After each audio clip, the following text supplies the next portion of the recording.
I woke up at 5:30 yesterday morning and shuffled into the kitchen, eyes half opened, my hair all askew. I steamed my oat milk, I pulled my shot of coffee, and drizzled some maple syrup in that cup of pure joy, and walked back into my dark room. I fell into my lounge chair, clicked on the lamp, and began to journal. While sipping my latte, I wrote to the Lord, giving thanks for the last 10 days, for how He had carried me while my husband, Jeff, had been away on a work trip, and I was solo parenting. I had planned to work and study and mom during that time, but my babysitter got sick for the week. My mom, who is such a help to me and lives near us, came down with the flu, and I caught it as well. However, as I shifted gears and slowed, accepting my week as it was instead of how I'd planned it, the Lord carried me in the sweetest of ways. I was able to rest with Lucy, our 4-year-old, during the days while the two bigs were at school. We watched shows, played dollhouse, crafted, and spent time outside. My sickness was not the can't get out of bed kind, so I was able to be fully present to my kids. I even made homemade cinnamon rolls, a rare occurrence for me.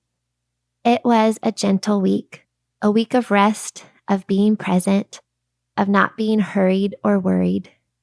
There were no shoulds in my head. I had been forced to let them go. But there was an invitation for me to let my soul rest in Jesus, who takes care of me as I took care of my family. And I was amazed. It was a work of God. For years, whenever Jeff went away, I would fall into the loop of anxiety and exhaustion, struggling to manage it all. But for the first time, seriously, the first time in 9 years of motherhood, I welcomed the solo parenting and embraced the new rhythm as I walked at the pace of Jesus, trying to go slow and be present. Now, before you think, this gal has no idea what it's like to be me, this is not my reality. Just you wait. I share that to say this is what it can be like. This is what I believe the Lord wants to offer us. An invitation for rest, joy, love, and peace in the midst of whatever reality you are facing. Later, I met my good friend at the park with our 3 littles. As they scampered around, climbing and swinging and giggling, we stood in the middle of that playground, sharing our hearts, talking about how we were really doing, and letting the pain and anxiety bubble up and over. Through tears, she shared how she felt like she couldn't find her footing. A recent transition had left her wobbly, and it seemed like she couldn't catch her breath, that nothing was sticking. She wondered about this season. She admitted to being snappy with her husband, critical. I can be critical of Jeff when I start to feel worthless, I admitted.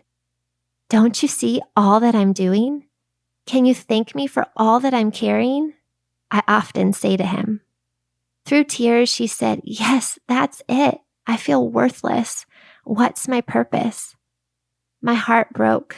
Oh, how I know the feeling of worthlessness. Often, I don't consciously realize that's what I'm feeling, but when I'm able to name it, it's as if I get punched in the stomach.